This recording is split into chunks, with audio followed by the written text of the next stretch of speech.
Salut les papas, salut les parents. Aujourd'hui, on se retrouve avec Claude, ici chez moi. C'est un abonné. Bonjour Claude. Bonjour Cédric, merci de m'avoir invité. Mais c'est un plaisir. Je suis ravi d'être là avec toi. Donc, il a choisi d'intervenir sur la chaîne et de le faire avec moi parce que on est vraiment pas loin l'un de l'autre et que c'est plus convivial, ça fédère plus et c'est ce qu'on veut sur cette chaîne, fédérer et voilà. On ne peut pas faire mieux. Donc voilà, Claude nous a rejoint aujourd'hui. On va aborder avec lui le sujet. Avec plaisir. Tu as reçu un jugement, tu viens de recevoir le mois dernier un jugement. C'est ça, le 9 décembre, enfin ça a été, le jugement a eu lieu le 9 décembre, il a été rendu le 16. Le 16. C'est-à-dire, ouais, après 10 jours après, j'ai reçu un jugement qui m'est nettement défavorable. D'accord, tu peux développer avec les abonnés. Oui, bien sûr. En l'occurrence, tu veux que je parle un petit peu simplement du jugement ou alors de ce qui s'est passé Déjà de la décision de justice, de façon à ce que on puisse se baser sur la décision de justice et surtout comment toi tu la vis parce que c'est ça. Complètement, c'est un petit peu ça l'histoire. Oui, c'est un peu ça. Alors la décision de justice, clairement si on va dans les faits matériellement parlant, qu'est-ce qu'elle dit? Elle dit que je suis un individu qui a tendance à se montrer violent. Donc, en l'occurrence, les violences alléguées par mon ex-conjointe sont vraisemblables et que sous cette conclusion, il est hors de question de me laisser les enfants. Et à partir de la date exécutoire du jugement, j'ai été, pour moi, condamné.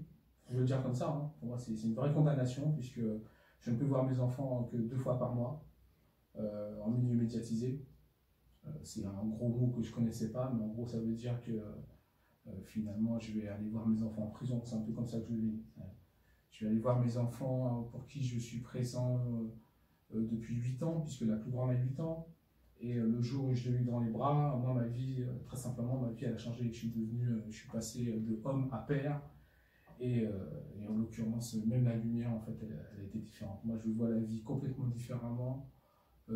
À partir du moment où j'ai eu ma première petite fille dans les bras. Donc depuis 8 ans, je suis un père, et ce jugement est en train de dire que finalement je suis plus un prisonnier qu'un père, je suis plus un malfrat qu'un père, puisque je vais aller me pointer dans un milieu que je ne connais pas, qu'elles ne connaissent pas, encadré avec des gens qui vont scruter notre relation, qui vont chercher à savoir tout ce qu'ils pensent pouvoir savoir sur mes filles et moi, sur le rapport qu'on pourrait potentiellement avoir, pour essayer de vérifier les pseudo-allégations de violence de la mère, alors que selon moi, c'est ni en 1 heure de temps, ni même en 3 ou 4 mois, à raison de 2 fois par mois qu'on pourra arriver à un résultat probant à ce niveau-là, moi, mes filles. Surtout que tu m'as confié que concrètement dans tes pièces, tu peux démontrer que tu n'es pas un père violent et que tu n'as jamais commis d'actes violents sur tes enfants. Alors, je vais être très clair là-dessus.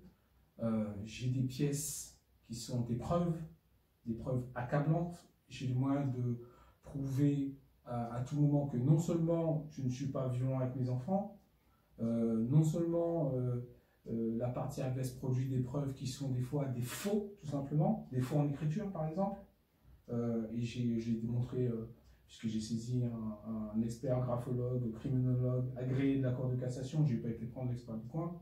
J'ai pris quelqu'un qui allait être une vraie référence dans mon dossier. Il a authentifié la pièce en disant qu'il s'agissait d'une audience, d'une demande d'audience, pardon, faite soi-disant de la main de ma première petite fille. Et cette audience dit tout simplement « Bonjour, Madame le juge, enfin bonjour, je veux voir le juge, je veux parler au juge ». C'est signé de la main de ma fille, enfin c'est présumément signé de la main de ma fille, mais moi ça m'a fait rigoler. Une enfant de quel âge? De 6 ans. Avec cette intention et de l'intention qui est passée à l'action, puisqu'il l'a couché sur une feuille de papier. Mais ce qu'il faut savoir, c'est que ma petite fille chérie, depuis qu'elle est née, je lui ai décelé, et on a été un petit peu tous à faire ce constat, une légère petite faiblesse intellectuelle, c'est-à-dire qu'elle fait les liens un peu moins vite. Elle apprend, elle retient, et d'ailleurs, lorsqu'elle retient, en fait, tout se passe bien, elle va très vite, mais elle a le temps d'apprentissage qui est juste un peu plus long que les autres. Il n'y a rien de grave. Et je sais qu'elle n'est pas capable de procéder des choses comme ça. Mais surtout à 6 ans, c'est... Et puis même, elle a un petit défaut de motricité fine, ce qui fait que bon, même l'apprentissage de l'écriture est un petit peu laborieux. Mais elle y arrive. Quand on l'accompagne, elle y arrive. Mais le truc, c'est que je savais qu'elle était pas capable. Toi, ce que tu dis, c'est que à ton sens, ton enfant n'est pas capable de faire ça et qu'elle a été soit aidée, soit c'est pas du tout elle qui Alors au début, moi ce que j'ai pensé, c'est que bon, ça avait été fait avec sa mère qui lui tenait la main, c'est-à-dire c'est à la main guidée. Une audition qui aurait été rédigée à la main guidée, ça ce sont les termes de l'expert. Et puis ensuite, lui, il a eu des conclusions qui étaient sans équivoque. Ça n'a ni été écrit par ma fille, ni par une fille de 6 ans. Ça a été écrit par un adulte. Donc il faut savoir que cette preuve, je l'ai produite, et elle a été balayée du revers de la main par le juge qui m'a tout simplement dit, bah, écoutez, vous n'avez qu'à porter plainte. En gros, c'est pas mon rôle, ici on n'est pas au pénal. En l'occurrence, je n'accepterai pas la demande d'audience de l'essai parce qu'elle est trop jeune, elle a 6 ans, ce qui est à peu près normal. Maintenant, cette pièce, si on est un petit peu intelligent, on comprend pourquoi elle a été produite, puisque c'était surtout pas pour qu'elle se témoigne, puisque en l'occurrence, les violences alléguées sur mes filles n'existent pas. Donc j'imagine même ma fille en train de dire que je l'ai violentée soit à coup de ceinture ou à coup de... Excuse-moi, juste pour les orienter et qu'on comprenne tous. Ton histoire, elle a commencé, mon histoire, elle a commencé par mon ex-compagne a prétexté que j'avais commis des violences à son encontre.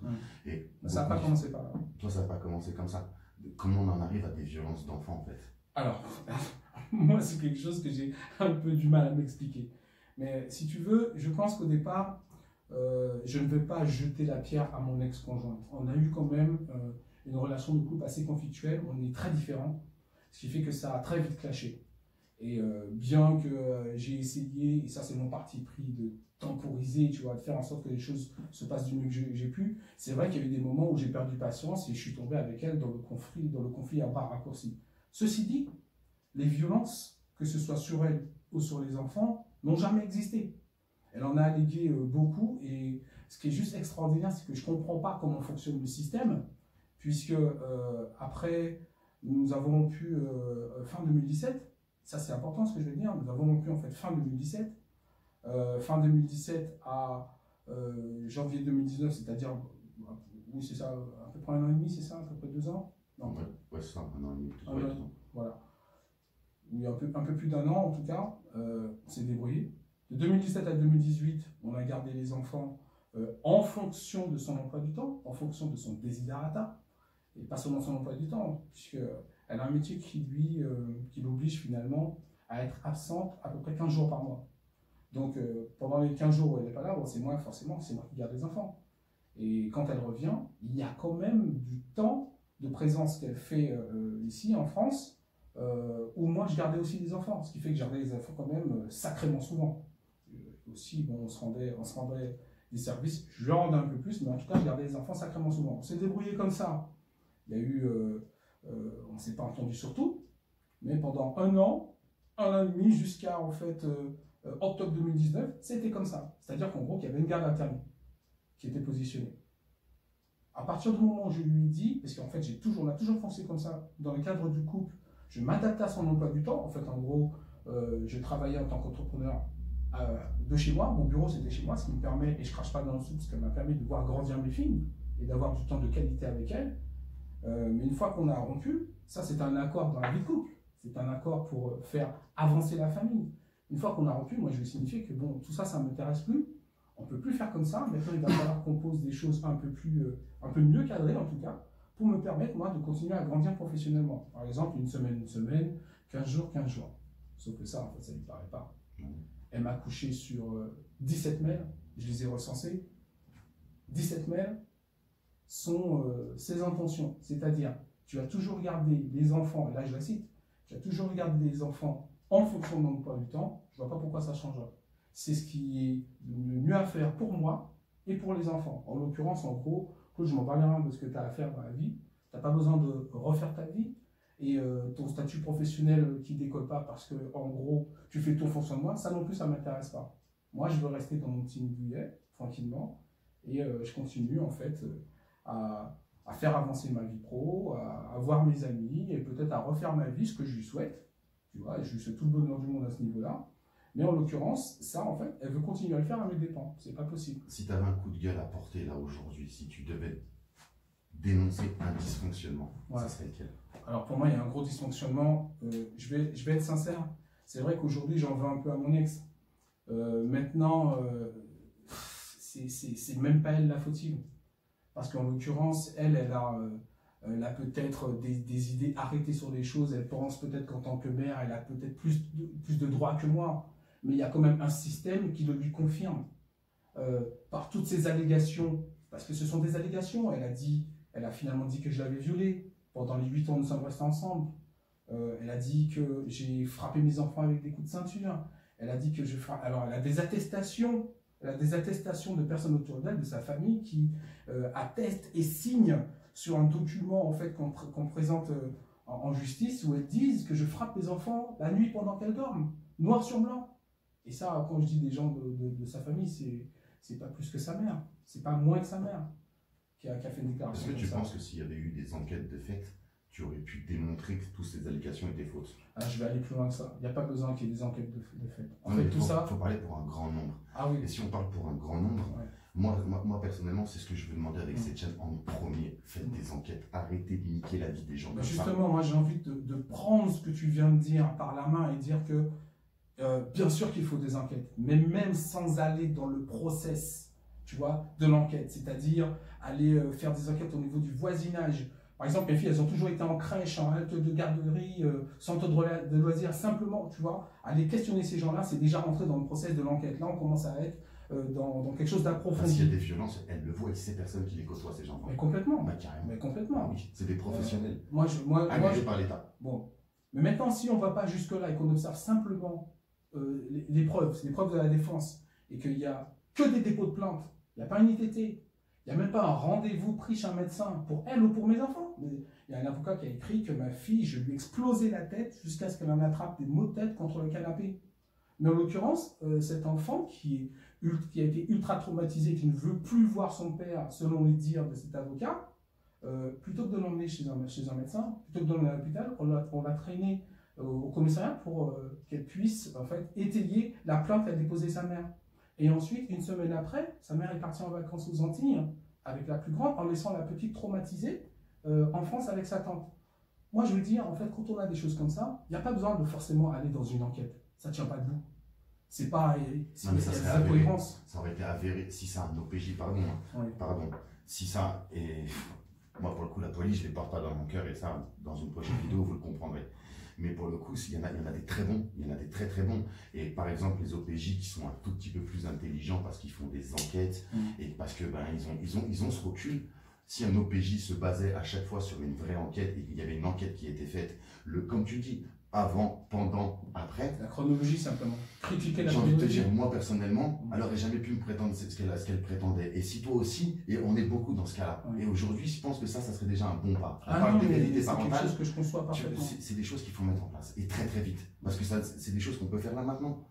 Comme tu dis, si on observe simplement la chronologie, moi je trouve inadmissible, et ça je l'ai beaucoup entendu avec des papas qui sont intervenus sur ta chaîne. Il y a toute une période, en l'occurrence, moi en fait c'est 8 ans qu'on a fait ensemble, où bon, il se passe rien. Il y a eu quelques conneries, on s'est embrouillé, tout va bien, mais bon, même en fait, elle dit « Oh ouais, il a été un bon papa, il frappait pas les enfants. » Et hop, 2019, quand je dis « Non, mais moi je veux plus faire les choses comme tu veux », c'est-à-dire à partir du moment où elle dit non et que son non n'est pas entendu, et bien là, dans ce coup, on se tape 7 plaintes déposées. 7 plaintes déposées à partir de 2019. Ça a commencé par une plainte dont je tairai le motif parce que c'est juste abusé. Mais quelque chose en fait, lorsqu'on a été, en plus on a été auditionné pour ça, et le flic était en train de nous rigoler au nez, nous dire mais qu'est-ce que vous foutez ici, en gros. Ensuite à partir de 2019, ben, il y a eu 7 plaintes pour violence. Ça a commencé, alors ça c'est juste extraordinaire, ça a commencé quand tu parles d'enquête, ça a commencé par une requête au JAF, où à aucun moment il était question d'allégation de violence sur les enfants, ok, qui a été déposée en janvier 2019. J'ai reçu la requête, bon ok, très bien. Violence, elle a commencé violence sur elle, janvier 2019, 3 à 4 plaintes. Ça ne fonctionnait pas trop. Hop, violence sur enfant, dénonciation d'une information préoccupante. Ça, c'était en juin 2018. Et là, par contre, le ciel m'est tombé sur la tête. Tant qu'elle alléguait des violences sur elle, bon, je passais pour le mauvais garçon. Et puis, bon, j'étais confiant, je ne me défendais pas trop. À partir du moment où elle a mêlé les enfants, ben, en fait, le système s'est dressé contre moi avec une violence inouïe. Et ce qui est juste extraordinaire, c'est que pour moi, tout ça, ça n'est pas debout. Je me disais, de toute façon, on ne va pas tomber dans le piège. Elle dépose une requête sans violence d'enfant, ça ne fonctionne pas. Et d'un seul coup, elle met des plaintes contre elle, bon, ça fonctionne, c'est mitigé. Et d'un seul coup, ben voilà, en fait, il y a une deuxième requête, un complément finalement de sa première requête, elle change d'avocat. Il y a un deuxième avocat qui peut-être lui dit, bon écoutez, allez-y sur les violences d'enfants, parce que vous aurez peut-être plus de chances d'avoir gain de cause. Et là, violence sur enfants mineurs de moins de 15 ans, des allégations de coups de ceinture, de gifles, de violences psychologiques sur les enfants. Il y a un CRS qui a été saisi, information préoccupante, des assistantes sociales qui sont venus chez moi, en fait, me scruter. Je te coupe et je te fais une confidence. Et je vous fais une confidence. J'ai fait une vidéo il n'y a pas longtemps sur la correctionnelle que j'ai obtenue et surtout après la continuité de son avocat. Et j'ai dit à son avocat, je te jure que c'est vrai, j'ai dit à l'avocat de mon ex-compagne que je dénonçais et que je suis en train de rédiger, je saisis la cour des avocats, hein, c'est un nom, je l'ai utilisé tout à l'heure, je ne l'ai pas tout de suite. Et je pense que quand on parle de système, quand je parle de système et quand tu dis ça, moi je pense sérieusement que nos ex-compagnes, oui, elles sont en colère contre nous et elles se séparent de nous. Et elles se séparent de nous, toi, moi, lui, parce qu'elles ne nous aiment plus, avant tout. Et qu'on a le droit de ça. On n'a pas à jurer un amour éternel. Tes enfants, tu as juré un amour éternel. Mon fils, je l'aime jusqu'à la fin de ma vie. Mais ces femmes, elles n'ont pas juré un amour éternel. Non. Mais aujourd'hui, elles veulent se séparer de nous et garder certains avantages. Et je pense qu'elles sont mal conseillées. Ouais. Elles sont très mal conseillées. Et moi, je pense sérieusement, moi, je prends mon cas à moi et celui de mon ex-compagne. Ouais. Et je suis sûr de ce que je dis. Mon ex-compagne, je me base encore une fois sur mon histoire, mais mon ex-compagne est très intelligente et j'ai du mal à croire qu'encore une fois, là, j'ai dû porter plainte pour non-présentation d'enfant alors que je sors d'un jugement correctionnel. J'ai du mal à croire que ce soit elle qui prenne ces décisions-là. J'ai énormément de mal à le croire. Ouais. Ce système, quand tu fais appel à un avocat, on appelle ça un conseil. Ouais. Moi, j'ai énormément de chance parce que mon conseil, il est mortel. Elle est vraiment géniale. Mon avocate, elle est juste terrible.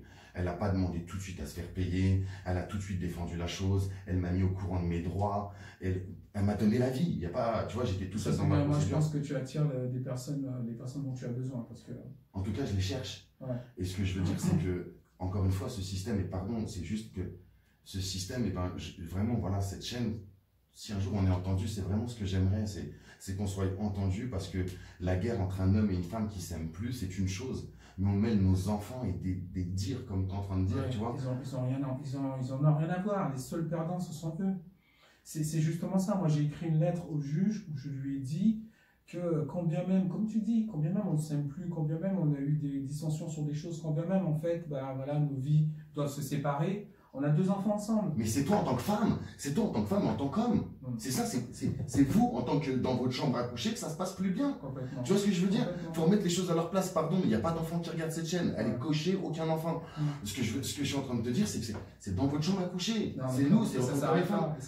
On a 2 rôles, homme-femme et père-mère. Qu'on se comprenne bien, c'est que tu t'es séparé d'elle, mais tu t'es pas séparé de tes enfants.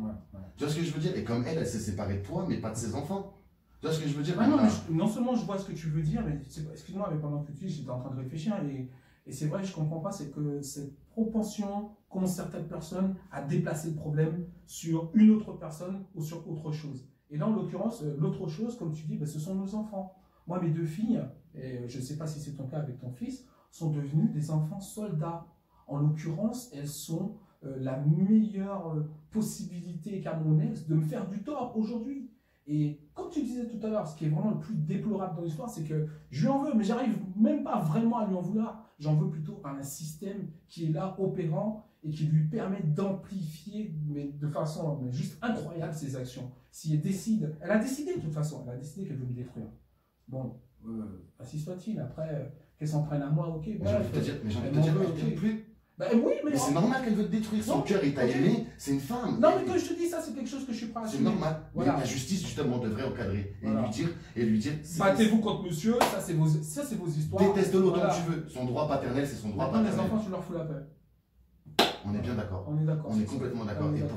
Et pour ça, il faut des actes, des condamnations, qu'elles soient exemplaires, et que après les gens derrière, ils puissent s'y tenir. Parce qu'il n'y a pas deux choix de mesure. Il n'y a que ça qui va, selon moi, faire changer les choses. La menace d'un coup près qui va tomber et qui va faire mal. Parce que je l'ai lu et je suis un petit peu nouveau dans cette situation parce que moi, ça fait à peu près 5 mois que je n'ai pas vu mes enfants.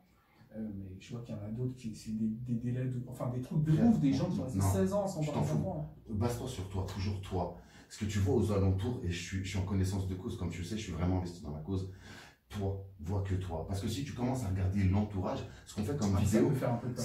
ouais, mais ce qu'on fait que ces vidéos, c'est justement, c'est pour ça que YouTube 100% gratuit, c'est chez toi, et c'est pour ça qu'on fait ça sur le thème des témoignages, pour que les gens s'identifient. Mais encore une fois, c'est vraiment dans toi, et c'est vraiment toi que tu dois faire avancer, parce que le principe, c'est, comme je te l'ai dit, je l'ai dit à Steve, je le dis à tous les gens qui interviennent avec moi et qui viennent se fédérer avec moi, l'avantage, d'abord, c'est ta procédure.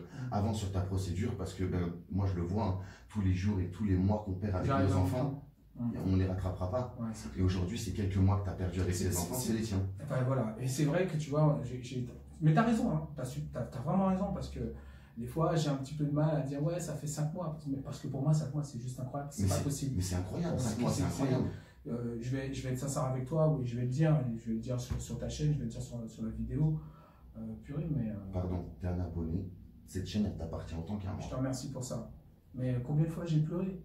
Combien de fois j'ai pleuré parce que je reste chez moi avec mes filles? Combien de fois on s'est posé des fois dans ma chambre pour regarder un film sur le mur, j'arrête ton projecteur, ou alors que je mets le matelas dans le salon pour qu'on puisse faire le vendredi soir une soirée cinéma et qu'on reste à parler. Elles kiffent faire ça avec moi, et moi je kiffe faire ça avec elles. J'ai une relation que je dirais je suis un papa chanceux, comme peut-être beaucoup d'autres papas. J'ai une relation privilégiée avec mes enfants. Des fois, c'est clair, ça m'est arrivé de taper du poing sur la table, mais quand bien même, après, il y a une explication qui suit, et après l'explication, il y a toujours ce qu'on se dit, je crois, 5, 6, voire 10 fois par jour, je t'aime. Et mes filles me disent, avant d'aller dormir, enfin, la plus grande me dit régulièrement, elle fait 5-6 allers-retours entre sa chambre et ma chambre pour me dire qu'elle m'aime. La plus petite, un petit peu plus réservée à ce niveau, mais lorsque je vais l'embrasser, pareil, elle me dit qu'elle m'aime, papa.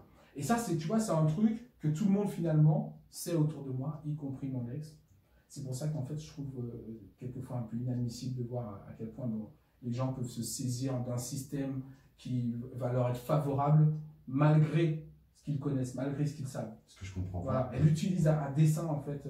Ce que je comprends pas, et là où je te rejoins de toutes mes forces, et encore une fois, je viens de passer 40 minutes il y a 2 jours avec mon fils à s'envoyer des trucs, t'aimes papa, j'adore, et toi. Tu vois ce que je veux dire? Et je suis un de ces papas vidéo, tu vois. Aujourd'hui, je vois mon fils grandir, aujourd'hui, je vous parle par des vidéos, et je parle à mon fils par vidéo, parce qu'il est à 1000 km. Et tu vois, quand tu mets tout ça devant. On peut changer les choses, on peut réellement changer les choses. Et tu vois, l'amour que tu portes à tes enfants, on porte tout cet amour à nos enfants. Sinon, on n'en fait pas. Tu vois ce que je veux dire? Tes enfants, c'est les seuls à qui tu peux donner l'amour et leur dire sans indiscussion. Tu peux leur dire, je t'aimerai toute ma vie. C'est inconditionnel. Mais c'est les seuls à qui tu peux dire, je t'aimerai toute ma vie. C'est inconditionnel, quoi qu'il arrive. C'est les seuls tu peux les graver sur ta peau. Parce que tu regretteras jamais. Ça, c'est très fort. Tu vois ce que je veux dire? Tu peux les graver sur ta peau, tu ne regretteras jamais. C'est tes enfants. Tu ne l'effaceras jamais. Et ce que je veux dire, c'est qu'encore une fois, il faut qu'on fédère, il faut vraiment qu'on fédère tout ça. Et juste pour cette vidéo pourrait durer des heures. Je vais te laisser la parole parce que tu as quelque chose de très intéressant. Déjà, on va finir pour concrétiser cette vidéo. Si on pouvait te souhaiter un seul truc, qu'est-ce qu'on pourrait te souhaiter? C'est ton futur jugement en appel. Ouais, mon futur jugement en appel. De toute façon, je vais le faire. Je vais faire appel de cette décision, bien que ce soit une décision provisoire, mais je vais faire appel de cette décision parce qu'elle est injuste. Moi, je ne peux pas rester sans mes enfants, c'est pas possible. Donc, si on devait me souhaiter une seule chose, c'est bonne chance et que l'objectif que je me suis fixé, voilà. Bonne chance, j'espère que je serai entendu, et puis j'espère surtout que j'aurai gain de cause et que je vais avoir mes filles. N'hésitez pas dans les commentaires à le conseiller, il suivra la chaîne. N'hésitez pas dans les commentaires si vous pouvez lui mettre tout ce que vous pouvez, vous venez sur la chaîne et vous lui laissez un commentaire si vous êtes déjà passé par l'appel. Moi personnellement, j'ai eu 2 fois l'appel, donc je lui donnerai un maximum d'éléments. Mais quant à vous, vous l'avez vécu aussi, et encore une fois, on est une communauté, on est là pour tous se donner la main et avancer les uns les autres. Et en parlant de communauté, avant de finir cette vidéo, je vais te laisser une dernière fois la parole pour que tu nous parles de ce projet que tu es en train de créer sur le réseau social Facebook. Je te laisse leur expliquer. D'accord, très bien, je te remercie Cédric pour ça. Alors ce projet, c'est très simple. Hein. Et d'ailleurs, c'est une idée qui m'est venue par rapport à des gens qui entreprennent, comme toi, et qui veulent donner la main au papa. Tu as dit un mot tout à l'heure que j'apprécie énormément, fédérer. Je me suis rendu compte qu'il y avait beaucoup de personnes, beaucoup de groupes, beaucoup d'associations qui faisaient beaucoup de bien, qui faisaient beaucoup de choses, et j'ai envie de prendre part à ça. j'ai eu envie de faire comme vous et de continuer à fédérer, et puis de faire en sorte qu'on évite des fois certaines petites divisions que j'ai pu rencontrer sur la toile entre l'association des papas, l'association des mamans. Moi, je pense que être un bon papa ou être une bonne maman, en tout cas être un bon parent, ça ne se définit pas par le genre. Il y a de très bons papas, il y a des crapules, il y a de très bonnes mamans, et il y en a qui sont impossibles. Donc je me dis, qu'est-ce que je pourrais faire pour essayer d'améliorer les choses, pour que celui qui va venir derrière, celui qui viendra derrière, n'aura pas à vivre ce que je vis avec mes enfants, parce que c'est insoutenable. Donc sur Facebook, on a mis en place un groupe qui s'appelle Passons des enfants. Voilà, Passons des enfants. C'est fort. Très bien. C'est une page, c'est ça, c'est une page, elle est active maintenant. On peut y aller maintenant. Alors, j'ai pas encore fait le lancement, mais bon, tu vas m'aider pour ça. Bien sûr. Elle est active, il y a déjà une quarantaine d'abonnés. Je l'ai juste mis en ligne hier soir, mais voilà, enfin pas même. L'objectif de cette page, c'est de fédérer le plus de personnes possibles, de parents possibles autour autour du fait de faire obstacle à l'exclusion parentale, à l'aliénation parentale. Enfin bon, ça c'est tout un concept, mais quel que soit le mot qu'on pourra mettre sur le conditionnement malsain qu'un parent peut exercer sur l'autre, dans le but de s'accaparer un enfant et d'empêcher à l'autre parent d'exister dans sa vie, ça ne doit pas exister. Donc selon moi, un moyen, ce serait de continuer à fédérer, créer des conférences, essayer de créer des modules de formation pour apporter la connaissance, ou en tout cas entrer dans ce process d'actualisation de connaissances des professionnels qui sont en première ligne. J'en ai fait l'expérience, je parle par exemple des travailleurs sociaux qui viennent, lorsqu'ils ont été en contact avec qui que ce soit, ça peut être une maman, ça a été mon cas, qui a dénoncé une information préoccupante, et donc ils se déplacent, mais je pense, puisque c'est quelque chose que j'ai trouvé assez récurrent dans les témoignages que j'ai entendus, qui ne sont pas vraiment, en tout cas, proches du concept de conditionnement de l'enfant, du concept de l'exclusion parentale, du concept, entre guillemets, d'aliénation parentale, qui veut que, quelquefois, il y a des enfants qui sont manipulés par un parent qui s'estime un peu plus légitime que l'autre. Alors, faire des conférences avec des référents, un psychiatre, un psychologue qui connaît la question et qui pourra apporter cette information à des personnes qui sont en première ligne, comme les travailleurs sociaux, je pense que ça peut être une porte d'entrée pour essayer de faire avancer les choses. Mais en tout cas, j'ai envie de te dire, toutes les pierres sont bonnes, et de toute façon, l'égalité parentale, aujourd'hui, on peut prétendre tout ce qu'on veut, mais nous, les papas, on la demande énormément, parce qu'aujourd'hui, comme je le disais dans ma première vidéo, on a un ministre, Marlène Schiappa, qui est censé normalement se servir de mettre l'égalité homme-femme. Et c'est normal, encore une fois, l'égalité homme-femme est normale. Les femmes doivent être payées autant que les hommes, elles ont des responsabilités autant que les hommes. Mais une femme et un homme, ils font des bébés ensemble. Alors il faut aussi. Quelquefois. Il y a la chambre à coucher. On est d'accord. Il y a le champ de tir. J'ai un petit souvenir d'un truc comme ça. Ça me dit quelque chose, ça. Faut encadrer tout ça, il faut l'encadrer, et ça doit être une de ces, vraiment, cette personne, faut lui dire, on existe, on peut dialoguer avec vous. Et concrètement, si demain, ce ministre, l'égalité homme-femme, il y a l'égalité papa-maman, là on change tout en fait. On change tout en fait. Si aujourd'hui nous on la demande cette égalité, c'est qu'elle n'existe pas. Et qu'aujourd'hui on est obligé de faire des vidéos, pardon de vous le dire, mais il est 23 h, on est en pleine semaine. Et aujourd'hui on a tous les deux du travail, on a tous les deux des activités, mais on prend du temps et tout ça pour vous le relater, parce qu'on doit faire avancer les choses, parce que si nous on vit cette merde, pardon d'être vulgaire, mais si nous on vit cette merde... C'est à peu près ça, c'est vrai. Mais bien sûr, on vit de la merde, frère, on vit de la merde, on est dans une putain de bouse de vache et on est en train de s'enfoncer. Moi, je vais refuser de m'enfoncer plus que ça. Mais ouais, regarde, on fait la même chose, on se lève les manches et on y va. Mais ce que je veux dire, c'est que si nous on le fait, comme tous les. Regarde, normalement, à l'époque, on fait juste une petite aparté. À l'époque, et on finira là-dessus, à l'époque, nos parents, ils construisaient des maisons pour les donner à leurs enfants. Oui.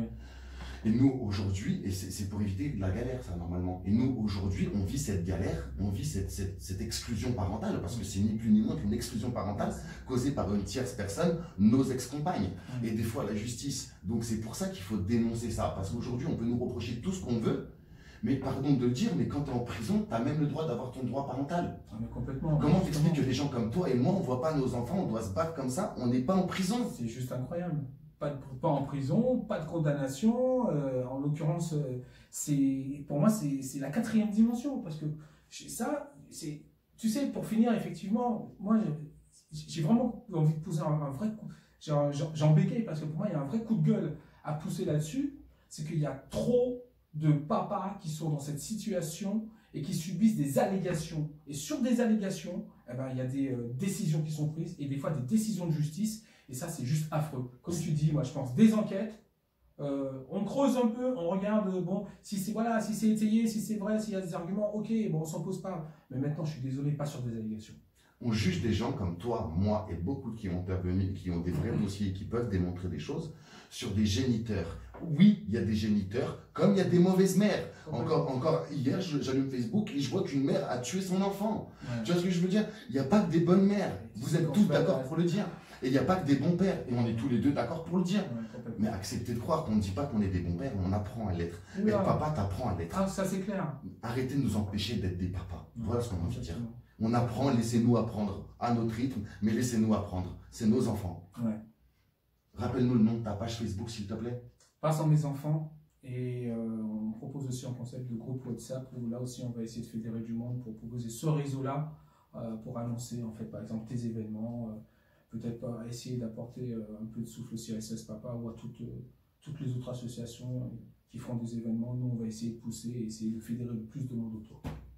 Je pense que en tout cas, tous les actes bons sont bons à prendre. En tout cas, merci d'avoir intervenu sur la chaîne. Et moi, je te remercie de m'avoir invité et merci pour ce que tu fais, en toute sincérité. Je vais te serrer la main sur ce coup-là parce que merci beaucoup. Merci, c'est courageux ce que tu fais, merci. Et à bientôt frérot, merci. On est connectés. Merci, merci.